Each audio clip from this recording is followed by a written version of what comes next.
Hello, it's Phillip Taylor speaking from Richmond Green Chambers in London. Today I'm looking at a book which has come to us from the Legal Action Group, which is the Access to Justice charity. LAG produce a lot of very important works for us as practitioners, and you will find their books in the courts and at citizens' advice and of course in public libraries.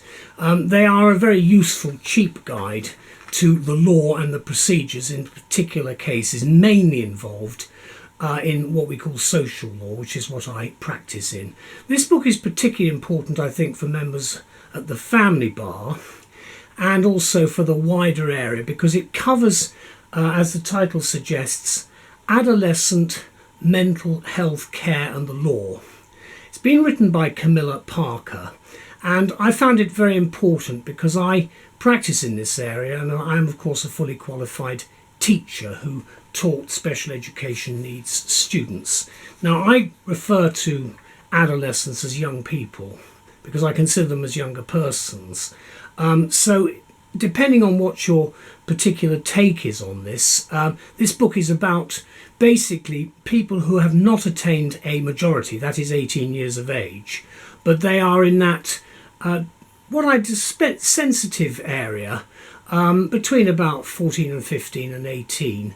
It's a difficult area to teach and it's a difficult area to look at. So I'm very grateful to Camilla for the book. I've given the title of our book review explaining the complexities of mental health care for young adults. And this is the first book that I think I've seen of this type which is available, and I think it's of a great assistance. Now, the review I'm producing is going to contain some of the content of the book in terms of the individual parts of the book, which I hope will be of help to anybody who is actually practicing in this area. I only review books which I consider important, and that's why they get a high star rating. I won't review books otherwise. In this case, I'm going slightly differently because I'm going to quote the actual contents of the book so you've got an idea of what it is. Let's look at it first. Here it is. It's a very interesting cover. The cover image is called Indigo Blues by Tony McLean. It's an interesting cover, as I say. There's the spine, and then there's the back. You can probably see on the back some information. The difficulty I've got with this is you probably can't read too much of it. There's a shaded area at the back which actually covers the legislation, and that is actually in this case the Children Act, which is actually set out here. It's extracts. There's also the Care Act as well, 2014. You can see the actual appendix is set out there. Obviously there are some regulations as well and various other extracts. Right at the back you've got an index. Now the index is very much the house style of LAG, and it's by paragraph numbering, which you can see there. It's a detailed index, so I think what you should be able to do is find what you're looking for pretty quickly. That's the start of the index there. Then at the back you've got in the appendices, the last part is a glossary. Normally the glossaries can be at the front, but there is actually a glossary at the back here which is quite helpful. The front of the book, that's the actual information. There's the actual front page. It talks a little bit about Camilla Parker, Dr. Camilla Parker, an independent legal and policy consultant, and she obviously has a very substantial track record. And then there's some information about the Legal Action Group there. Then you've got the blurb about the organisation and the book. You've got a preface which says, this book focuses on the law relating to children and young people aged under 18, also referred to as adolescents, and that's the reason for using the term. And I explain that in chapter 1. I'm not going to go into any detail. And it looks at mental health needs, which is an important area. The preface is dated the 21st of September 2020. Do read the preface before you look at the book. The content section again is very important and sets out, in fact there are a total of 10 chapters, plus of course 4 appendices. Then you've got after that case law, which is always of interest. Then after the case law, you've got the table of statutes, which you can probably see there. And after that, you've got the statutory instruments. And in addition, let's see what else we've got on this occasion. European and international legislation. There's always going to be a European dimension to what we do, irrespective of Brexit or anything else. There's the abbreviations. Now there's a glossary, a detailed glossary at the back of the book, but you've got abbreviations which help you. That is actually to help with things like, for instance, Acts of Parliament. So you've got the, let's see, the MCA, Mental Capacity Act, for instance, as well. Various other things. Then after that, you get into the chapters themselves. Chapter 1 is the introduction, and you see you have a mini index there, which is of help. Then you see you start off with the introduction. You have the paragraph numbering at the sides there, and then you have extensive footnoting, which I think is quite helpful because the actual footnoting itself will give you a lot of detail. And they talk specifically that there's a lot of detail here which perhaps, well, I'm familiar with, but I know a lot of people may not be. What you do have is a series of boxes throughout as well, looking at specific points which may be directly relevant to a point that you are looking for. It's basically in bullet points and setting out specific key points. The book runs to 500 odd pages, and I think it's extremely helpful for anyone practicing at the family bar. What I say is this, Camilla Parker's book reviews the law relating to the mental health care of children and young people aged 18 and under. Adolescents, she calls them. I'm repeating what's actually said in the preface. But unfortunately, this is an area which is renowned for its complexity. That's why I mentioned the word complexities at the beginning. It's unsurprising, therefore, given that in relation to admission to hospital and treatment for mental disorder, the book, in fact, itself raises issues of uncertainty, such as limits on the decision-making powers of authorities as between parents and their children, and the developing law on deprivation of liberty.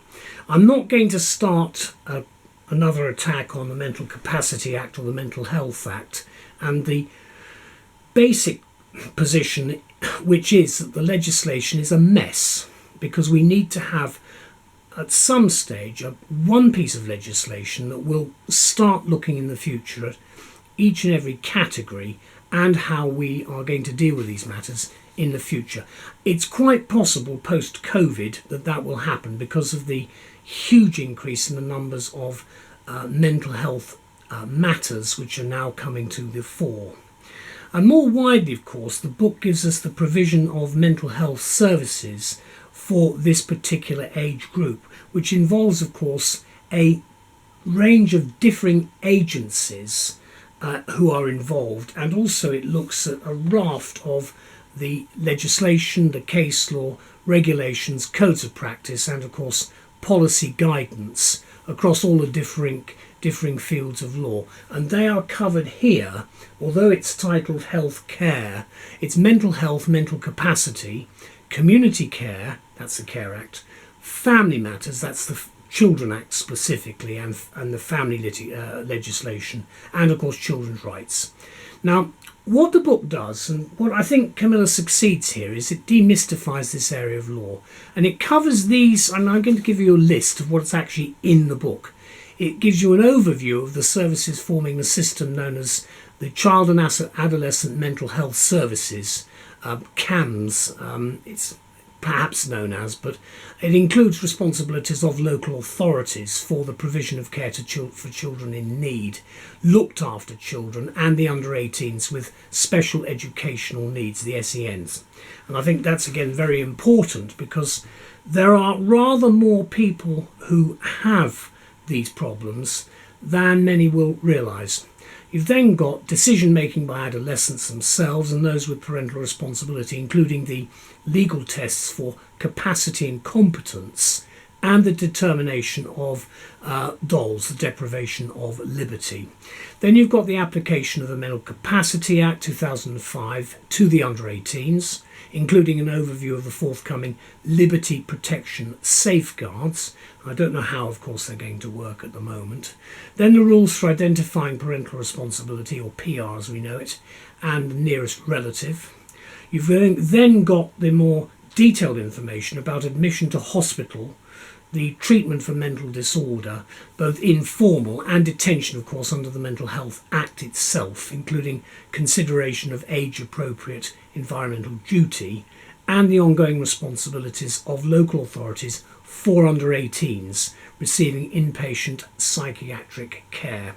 And I would add there, from my own practice, that bearing in mind it's not just the under-18s we're talking about here, because you can well be talking about parents and children. So of course it's not just confined, but we are looking specifically at the under-18s.